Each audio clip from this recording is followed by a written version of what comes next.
Before I start my story, tell me something. Where are you watching this video from? Your room? The rooftop? Or lying in bed at 2 a.m.? Make sure to comment below. And if today's story was happening to you, what would you do? If it were me, I might have broken. But you? Comment your answer. I read every single one. I never imagined a day would come when I would walk into a room and feel like a stranger at my own mother's funeral.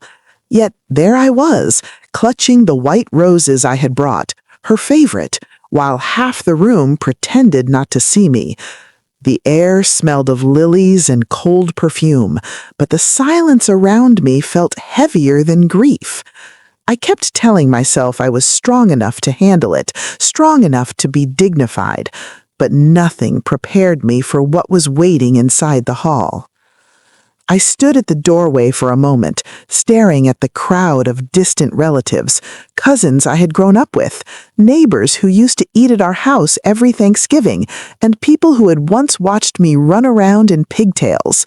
They all looked different now, older, colder, guarded. Or maybe I was the one who changed. I took a deep breath, slid my fingers under the strap of my black handbag, and stepped in. My heels tapped softly against the marble floor, echoing more loudly than I wanted.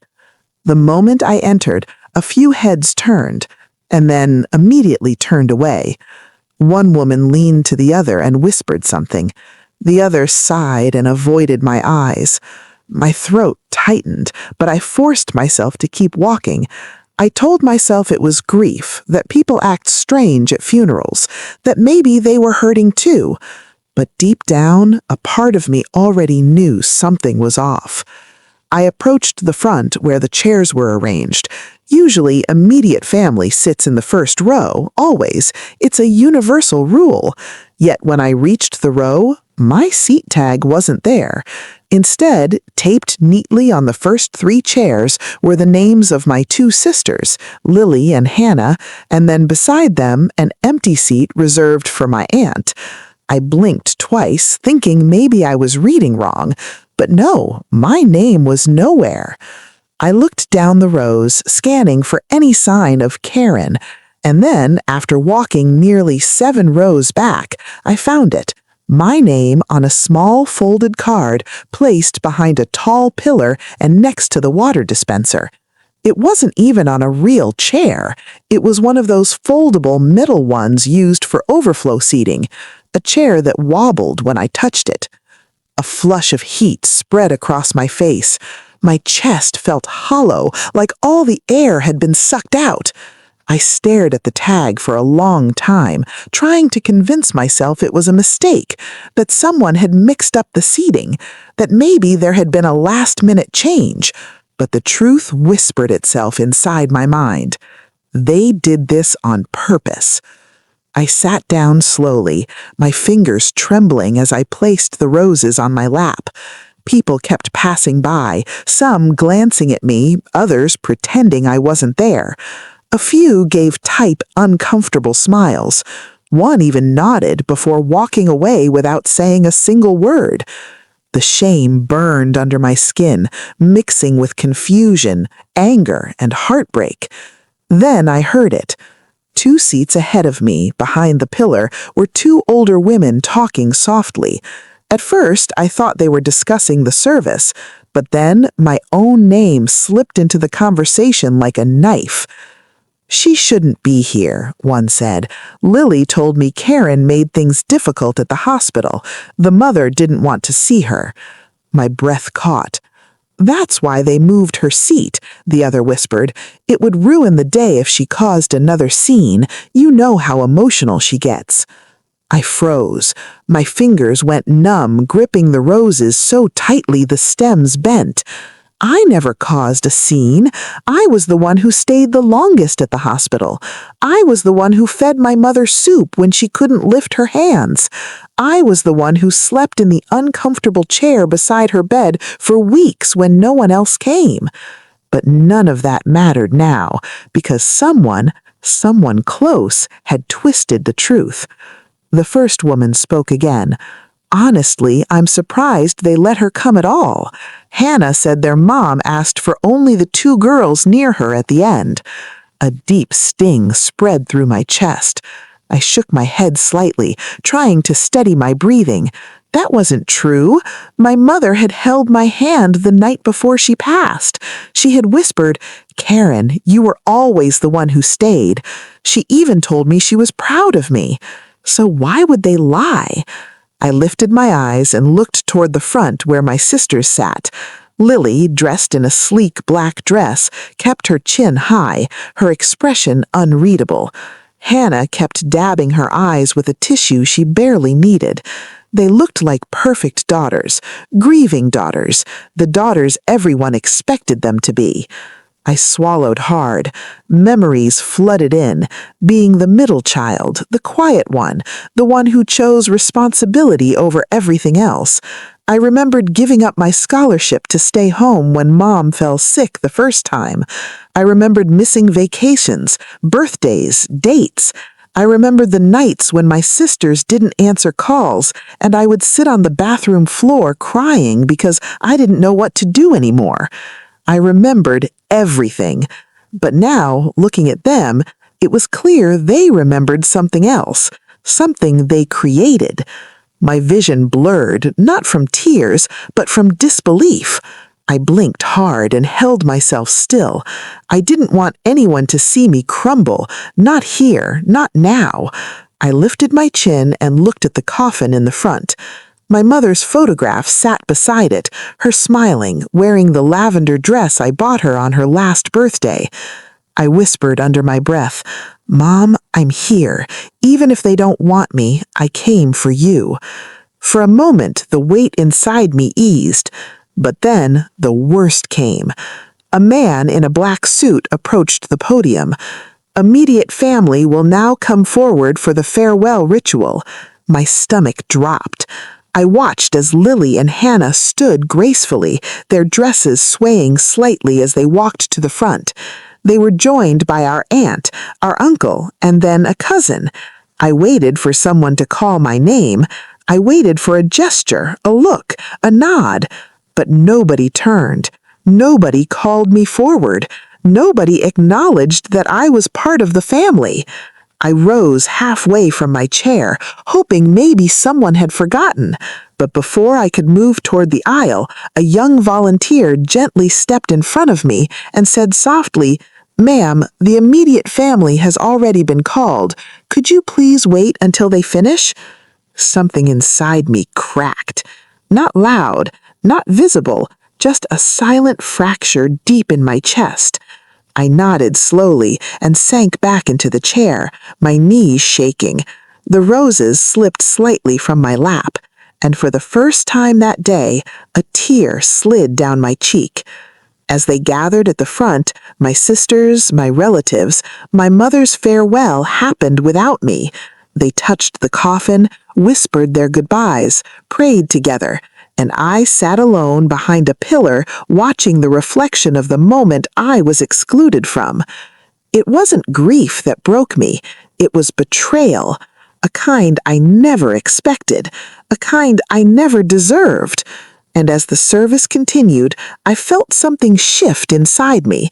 Not rage, not bitterness, but a quiet, painful clarity. Something was deeply wrong, and I needed to know the truth. I needed to understand why the people I loved had erased me like I never existed.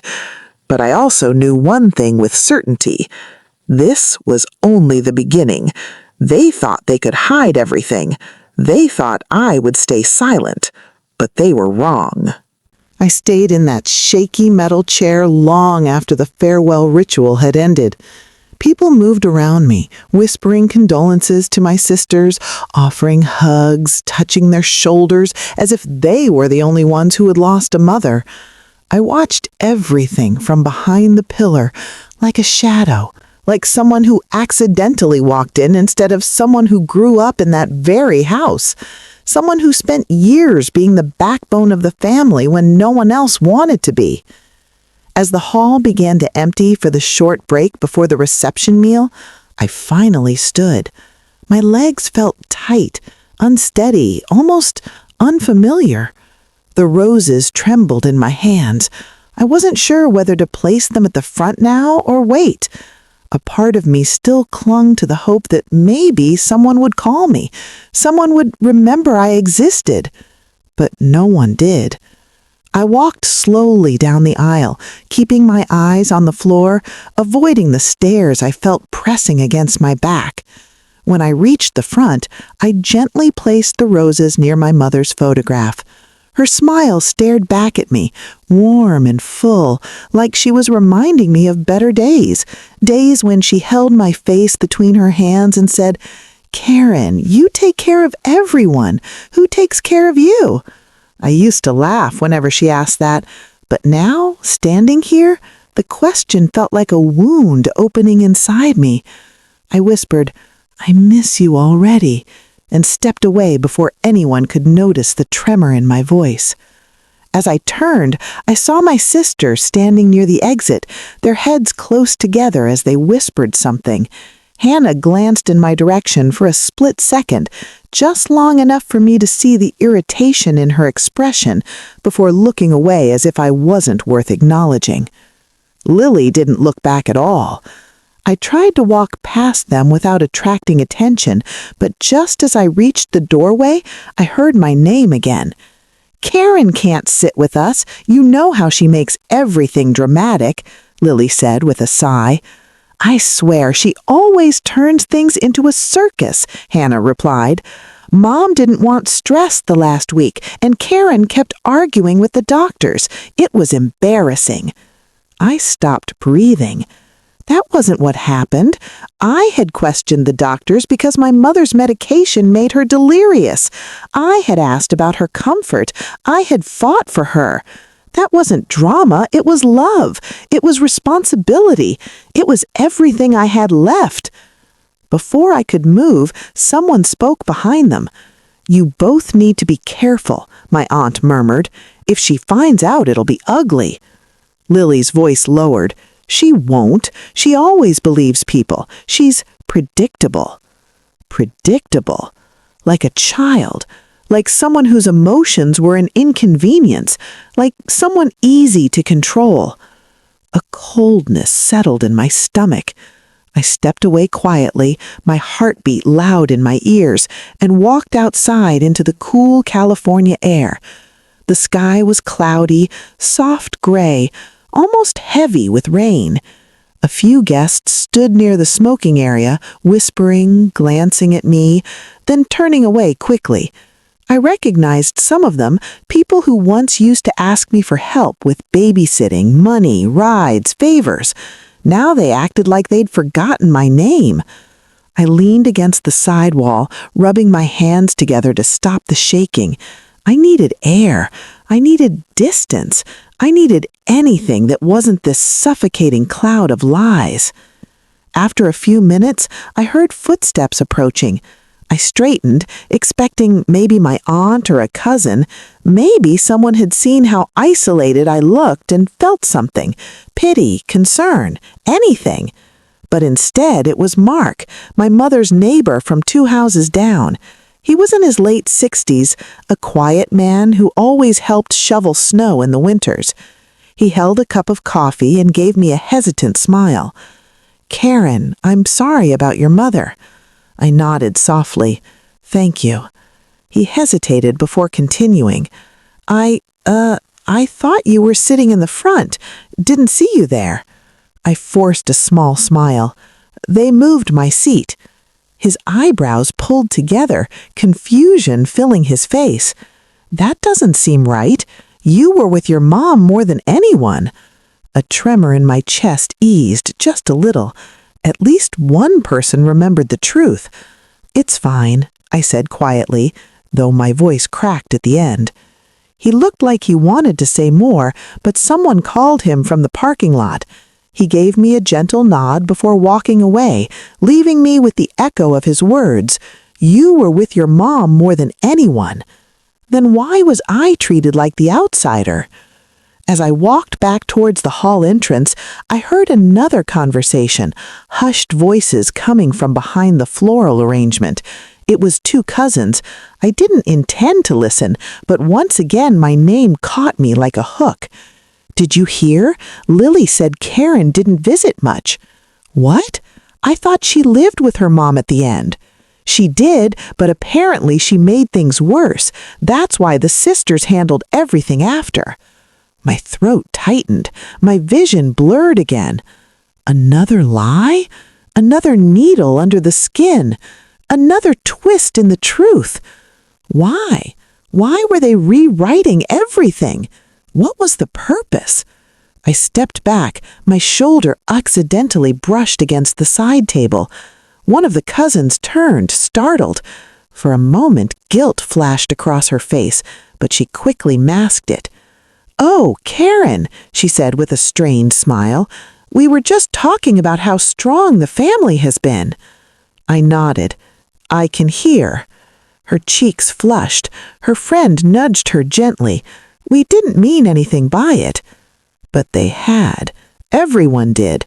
Every sentence about me was coated in the same poison, and poison doesn't spill by accident. I walked past them without a word and returned to the hall where the reception luncheon had begun.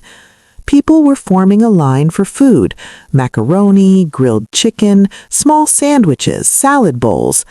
The smell drifted toward me, but all it did was remind me that I hadn't eaten since last night. As I approached the tables, the volunteer from earlier gave me a sympathetic look, like she knew something wasn't right. I picked up a plate and moved down the line, trying to avoid the eyes watching me. I could almost hear their thoughts. Why is she here? Didn't her mother want distance? Didn't her sisters handle everything? Isn't she the one who caused trouble? I wanted to scream the truth. I wanted to shout that I had been there every day, that I had held my mother's hand until the last breath, that I had sacrificed more than anyone. I wanted to tear down every lie that had been whispered about me. But instead, I quietly picked up a small portion of food and walked towards the tables. That's when I saw it. There was a long table near the center with a sign labeled "Family Only," and on the chairs, neatly placed just like the first row earlier, were name cards of every family member. Except mine. There was no space for me at the table, not even a spare chair nearby. My heartbeat throbbed painfully. I stood frozen for a long moment, the plate trembling in my hands. It wasn't a mistake. It wasn't coincidence. It wasn't oversight. It was deliberate. Someone wanted me erased. I walked to an empty table in the far corner and sat alone, the clatter of dishes and chatter drowning me. Every voice in the room felt like it was pressed against my skin, suffocating. I stared at my food, unable to eat. Then Anna, one of my mother's old friends, approached my table quietly. She was one of the few people I trusted. Her soft gray curls framed a face full of kindness. She sat down without speaking and placed her hand gently over mine. "Karen," she said softly, "I don't know what's happening, but something feels wrong." My eyes stung. "They hate me," I whispered. "I don't even know why." She squeezed my hand and spoke in a voice just for me. "Your mother loved you dearly. She talked about you every time I visited. She said you took care of her." I closed my eyes. Then why are they lying about me? Why am I being punished? Anna hesitated, choosing her words carefully. Maybe they want something. Maybe they want control. Maybe something was left behind, something important. I blinked, my breath hitching. "What do you mean?" She looked around before leaning closer. "Your mother mentioned you would understand things once she was gone, that she trusted you with something. I didn't know what she meant, but I think maybe your sisters do." A cold shiver ran through my spine. Across the hall, I saw Lily and Hannah watching me. Their eyes were sharp, calculating, almost afraid. Afraid of what? Slowly, painfully, everything began to connect. They erased me from the funeral seating.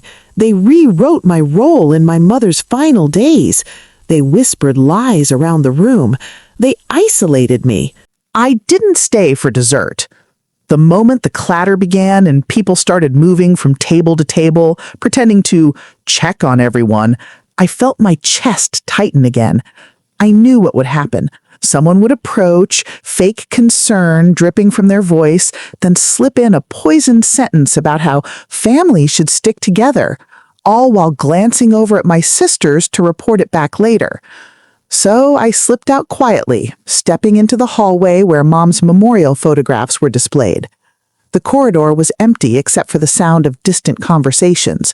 Soft piano music played over the speakers, the same piece my mother used to hum while watering her plants. I stopped in front of a picture of her holding me at age 5, my face buried in her shoulder. Her smile was radiant, proud, alive. Why did they lie about me? I whispered to the photograph, feeling the sting in my eyes again. Because truth gives you more rights than they want you to have. The voice behind me was soft, almost tired. I turned sharply. It was Aunt Miriam.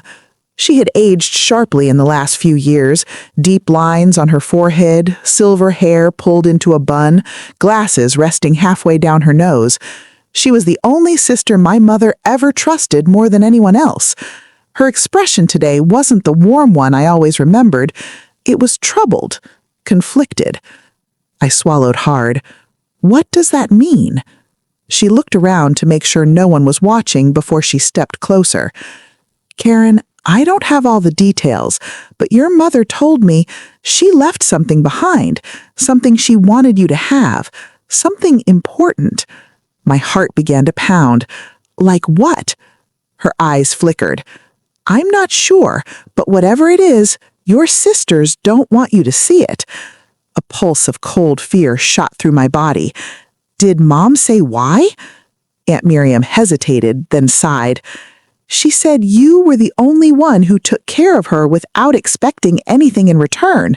She said you understood her, that you would protect what mattered. My throat tightened. I took a shaky breath. Did she mention where it is?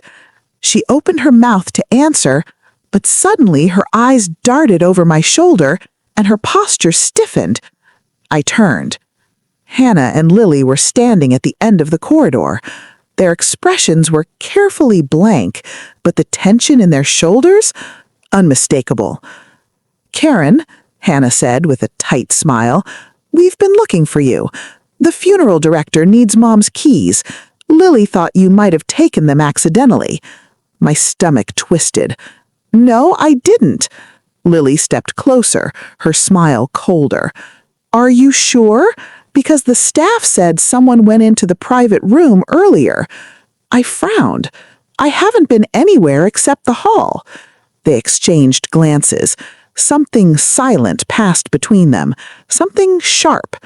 Aunt Miriam stepped between us, her tone suddenly firm. Girls, now is not the time. Your mother just passed away. Show some respect. Lily didn't even look at her. Her gaze remained locked on me, as if measuring how much I knew. I realized then the fear in their eyes wasn't about keys. It was about information, about control, about whatever Mom left behind. I'll help you look, I said calmly, trying not to let the tremor in my hands show. Their reaction was instant. No, they both said at once. For a split second, something raw flashed across Lily's face, panic almost. Then she quickly smoothed it into a polite expression. We meant, we already checked. It's fine. But her tone was wrong, too quick, too rehearsed. They walked away stiffly, whispering harshly under their breath as soon as they turned the corner. When they disappeared, I exhaled shakily. Aunt Miriam touched my shoulder. They're hiding something, and they're afraid you'll find it. I swallowed, my voice fragile. Auntie, do you think Mom left a will? She paused. And that pause told me everything. I think she left more than a will, but you must be careful. They changed a lot of things while she was sick. Changed what? I hesitated again. I'm not sure, but I think they tried to make your mother sign something she didn't fully understand. My breath caught. What? When? Near the end, she said in a hushed voice. I visited once, and they sent me away. Your mother looked confused, tired, not herself. A memory struck me like lightning. Mom blinking slowly, her hands trembling, her voice slurred from the new medication. She had tried to say something to me, something about papers or the box, but she hadn't finished the sentence. My throat tightened. Aunt Miriam stepped back. Karen, whatever she left for you, you need to find it, before they do. Before I could respond, a voice echoed down the hallway. Karen, can I speak with you? It was the funeral director, Mr. Hollis, a tall, thin man with a soft manner. I nodded and followed him into a small office near the side hall. He closed the door gently behind us. I wasn't sure when to bring this up, but your mother gave us something 2 weeks before she passed. My breath stopped. What is it? I whispered. He handed me a small sealed envelope with my name written in my mother's handwriting. My knees almost buckled. The edges were slightly worn, as if she'd held it for days before finally giving it to someone she trusted. Hand shaking, I opened it carefully. Inside was a key, old, brass, heavy, and a note, a short one, only 9 words. For the truth, you'll know where to use it. My vision blurred. A rush of warmth and pain tore through my chest. It was her handwriting, delicate, looping, a voice from the grave guiding me still. Did she say anything else? I whispered. Mr. Hollis shook his head. Only that you'd understand. I pressed the key to my palm. I didn't recognize it. Not from our house, not from her jewelry box, not from the storage room. It was something else. Something hidden. Something she protected. Something my sisters didn't want me to find. Suddenly, a loud sound burst into the hallway. Raised voices, angry, tense. I could hear Lily and Hannah arguing sharply with someone. The funeral home walls weren't thick. Their words cut through clearly. She can't have it, Lily snapped. Mom didn't trust her with anything. That's not true, and you know it, someone replied, Aunt Miriam's voice. You're overstepping, Hannah hissed. Whatever Mom had left is for the family. She is family, Miriam shot back. Not the part that matters, Lily said coldly. My breath froze. Not the part that matters. The sentence pierced through me like a blade. My chest burned with humiliation, anger, grief, and something else. A realization that whatever Mom left behind, it wasn't small. It was powerful. It was something they were terrified of losing. I stepped out before I could think, walking down the hallway with the envelope still in my hand. When my sisters saw me, their expressions twisted. Fear, anger, shock, all tangled together. Lily's eyes dropped to the envelope. Her face drained of color. "What is that?" she demanded. I didn't answer. "What is that, Karen?" Hannah repeated, stepping closer. Aunt Miriam moved protectively between us. "You two have said enough." But it was too late. The entire hall had gone quiet. People were watching. My cousins, neighbors, family friends, all frozen, waiting, sensing something was shifting. For the first time all day, I felt something change inside me. I stood straighter.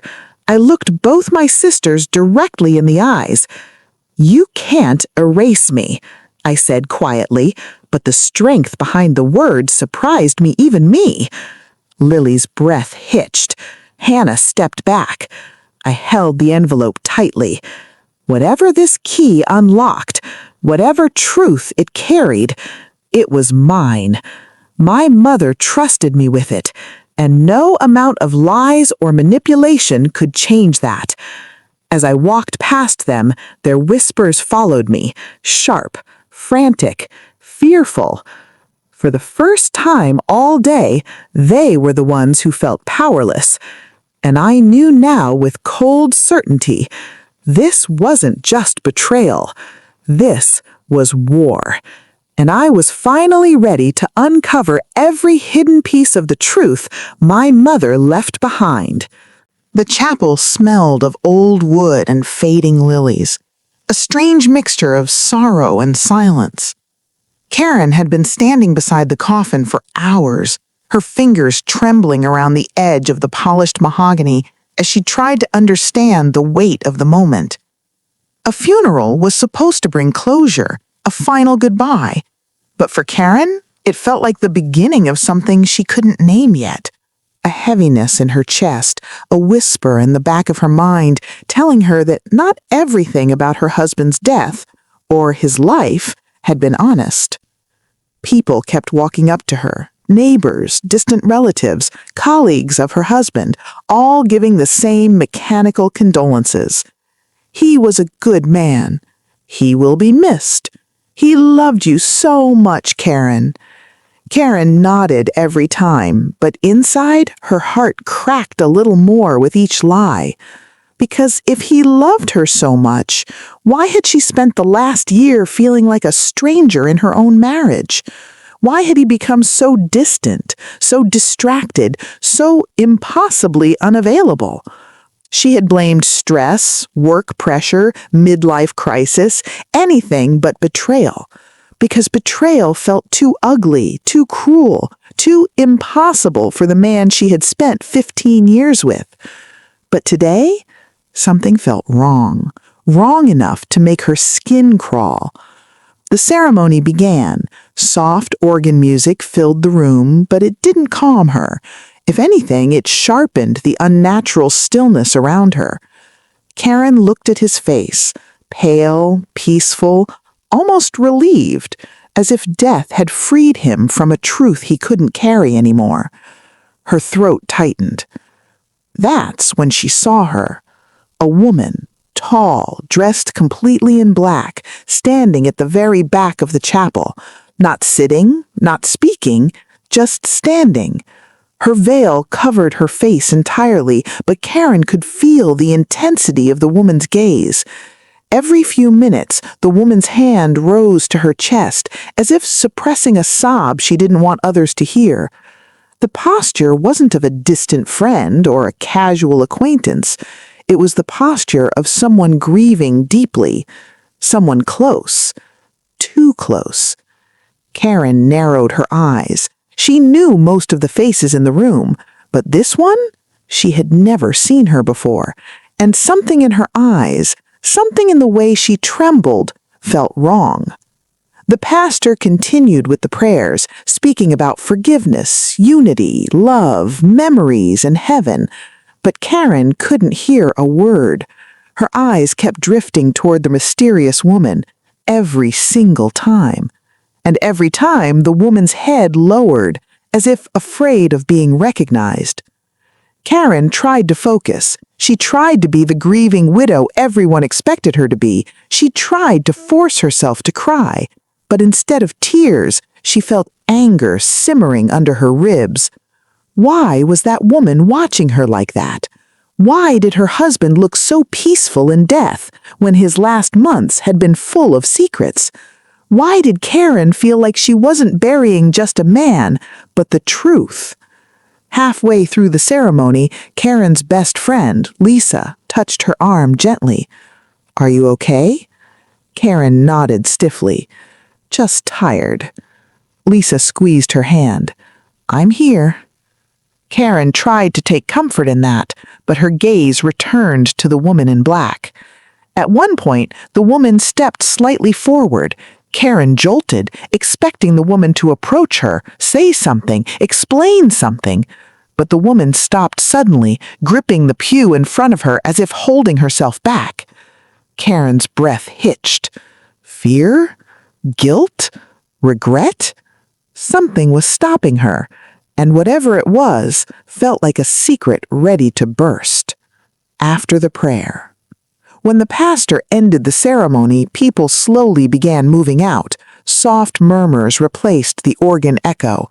Karen felt a headache pounding behind her eyes.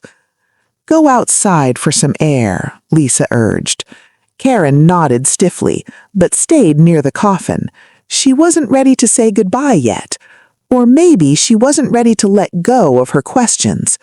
She traced her fingers on the edge of the coffin again. "You left me with nothing, just silence and confusion." She looked up and froze. The woman in black was now standing much closer, not right next to her, but close enough that Karen could hear her faint, shaky breathing. The woman didn't look up. Instead, she reached into her purse, pulled out a small white envelope, and very slowly slipped it beneath the flower arrangement on the coffin. Karen's heart dropped. Why would a stranger leave something so secretive, and why hide it under the flowers? Karen took a step forward, but the woman quickly stepped back, turned, and walked away with hurried steps, almost a run.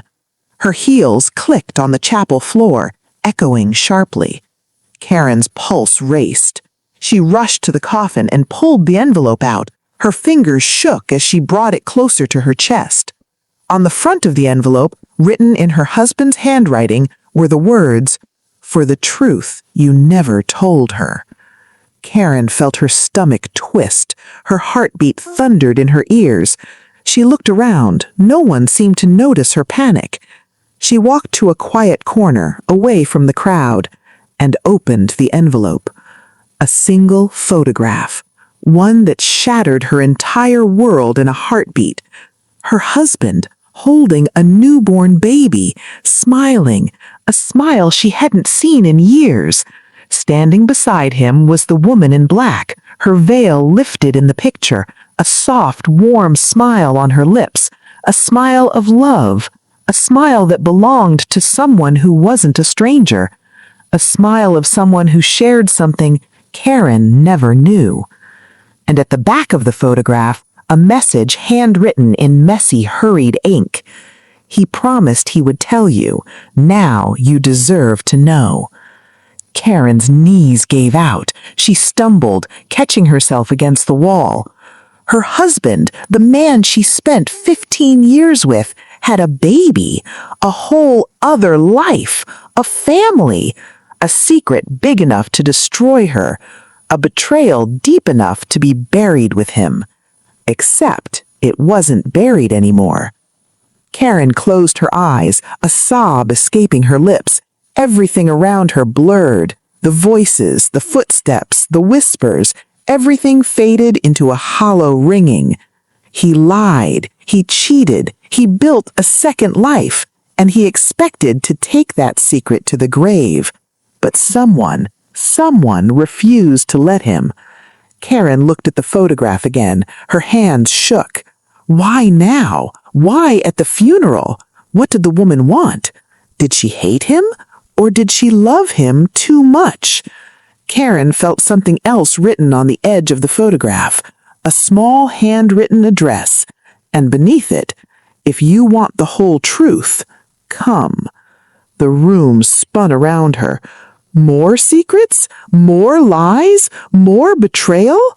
Karen pressed the photograph to her chest. She wasn't done grieving, but now she had to start searching, because the funeral wasn't the end, it was the beginning. And the truth? The truth was just starting to surface, and it was darker, deeper, and more devastating than she had ever imagined. Chapter 5. The House of Answers. Karen sat in her car for almost 10 minutes, staring at the address written behind the photograph. It wasn't far, a 30-minute drive from the chapel, but her hands refused to turn the key. The funeral had already torn her heart open, And now she was expected to walk into another storm? But she had no choice. The truth was a wound, and wounds only heal when opened. Karen inhaled shakily, started the engine, and drove. The city blurred past her, streetlights stretching like long golden lines across the windshield. Her thoughts were louder than the car itself. He had a baby. With another woman. For how long? How many lies had he told me? How much of our 15 years were real? She clenched the steering wheel until her knuckles turned white. She remembered the nights he came home late, the phone calls he took in the garage, the trips he said were work retreats, the sudden change in passwords, the random receipts she found but ignored, the perfume she smelled once, not hers, the distant smile he gave her, like he was living somewhere else entirely. She had forgiven all these things silently. She had forgiven a man who wasn't even hers anymore. Tears burned her eyes. "Why didn't you tell me?" she whispered into the empty car. "Why didn't you give me the truth instead of a funeral?" The GPS beeped. "You have arrived." Karen blinked. She parked in front of a small, isolated house at the edge of town, beige walls, chipped paint, broken fence, and a dim light glowing inside. The air around it felt heavy, as if the house itself was holding secrets too loud to stay silent anymore. Karen stepped out slowly, her legs trembling. Every instinct screamed at her to go back, to run, to avoid whatever pain was waiting behind that door, but she forced herself forward. She knocked. A moment later, the door opened, and Karen felt the world tip sideways. It was the woman from the funeral, the woman in the black veil. Except now she wasn't veiled. Karen saw her face clearly for the first time. Young, early 30s, sharp cheekbones, tired eyes. Eyes red from crying, eyes that carried grief deeper than her own. For a moment, neither of them spoke. Then the woman stepped aside. "Come in," she whispered.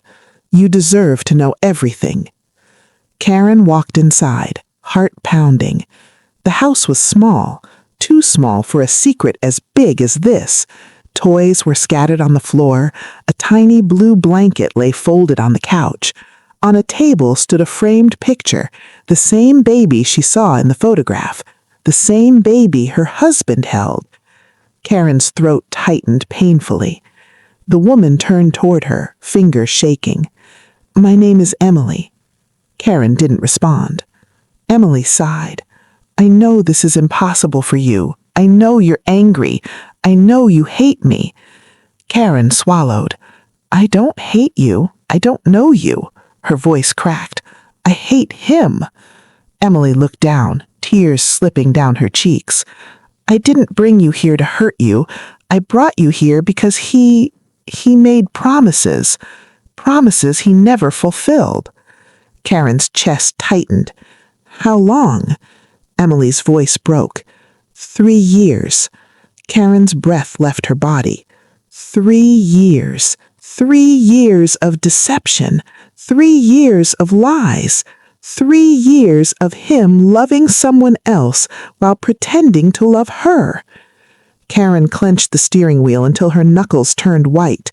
She remembered the nights he came home late, the phone calls he took in the garage, the trips he said were work retreats, the sudden change in passwords, the random receipts she found but ignored, the perfume she smelled once, not hers, the distant smile he gave her, like he was living somewhere else entirely.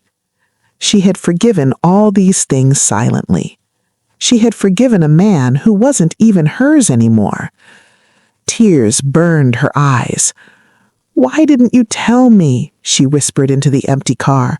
"Why didn't you give me the truth instead of a funeral?" The GPS beeped. "You have arrived." Karen blinked. So parked in front of a small, isolated house at the edge of town, beige walls, chipped paint, broken fence, and a dim light glowing inside. The air around it felt heavy, as if the house itself was holding secrets too loud to stay silent anymore. Karen stepped out slowly, her legs trembling. Every instinct screamed at her to go back, to run, to avoid whatever pain was waiting behind that door, but she forced herself forward. She knocked. A moment later, the door opened, and Karen felt the world tip sideways.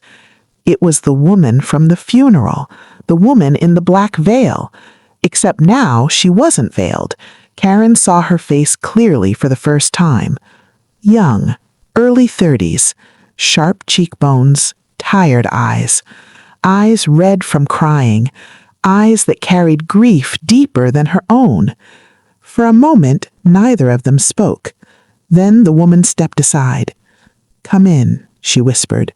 "You deserve to know everything." Karen walked inside, heart pounding. The house was small, too small for a secret as big as this. Toys were scattered on the floor. A tiny blue blanket lay folded on the couch. On a table stood a framed picture, the same baby she saw in the photograph, the same baby her husband held. Karen's throat tightened painfully. The woman turned toward her, fingers shaking. "My name is Emily." Karen didn't respond. Emily sighed. "I know this is impossible for you. I know you're angry. I know you hate me." Karen swallowed. "I don't hate you. I don't know you." Her voice cracked. "I hate him." Emily looked down, tears slipping down her cheeks. "I didn't bring you here to hurt you. I brought you here because he made promises. Promises he never fulfilled." Karen's chest tightened. "How long?" Emily's voice broke. 3 years. Karen's breath left her body. 3 years. 3 years of deception. 3 years of lies. 3 years of him loving someone else while pretending to love her. Karen clenched the steering wheel until her knuckles turned white. She remembered the nights he came home late, the phone calls he took in the garage, the trips he said were work retreats, the sudden change in passwords, the random receipts she found but ignored, the perfume she smelled once, not hers, the distant smile he gave her, like he was living somewhere else entirely. She had forgiven all these things silently. She had forgiven a man who wasn't even hers anymore. Tears burned her eyes. "Why didn't you tell me?" she whispered into the empty car. "Why didn't you give me the truth instead of a funeral?" The GPS beeped. "You have arrived." Karen blinked. She parked in front of a small, isolated house at the edge of town, beige walls, chipped paint, broken fence, and a dim light glowing inside. The air around it felt heavy, as if the house itself was holding secrets too loud to stay silent anymore. Karen stepped out slowly, her legs trembling. Every instinct screamed at her to go back, to run, to avoid whatever pain was waiting behind that door, but she forced herself forward. She knocked. A moment later, the door opened, and Karen felt the world tip sideways. It was the woman from the funeral, the woman in the black veil. Except now she wasn't veiled. Karen saw her face clearly for the first time. Young, early 30s, sharp cheekbones, tired eyes red from crying, eyes that carried grief deeper than her own. For a moment, neither of them spoke. Then the woman stepped aside. "Come in," she whispered. "You deserve to know everything." Karen walked inside, heart pounding. The house was small, too small for a secret as big as this. Toys were scattered on the floor. A tiny blue blanket lay folded on the couch. On a table stood a framed picture, the same baby she saw in the photograph, the same baby her husband held. Karen's throat tightened painfully. The woman turned toward her, fingers shaking. "My name is Emily." Karen didn't respond. Emily sighed. "I know this is impossible for you. I know you're angry. I know you hate me. Karen swallowed. I don't hate you. I don't know you. Her voice cracked. I hate him. Emily looked down, tears slipping down her cheeks. I didn't bring you here to hurt you. I brought you here because he made promises. Promises he never fulfilled. Karen's chest tightened. How long? Emily's voice broke. 3 years. Karen's breath left her body. 3 years. 3 years of deception. 3 years of lies.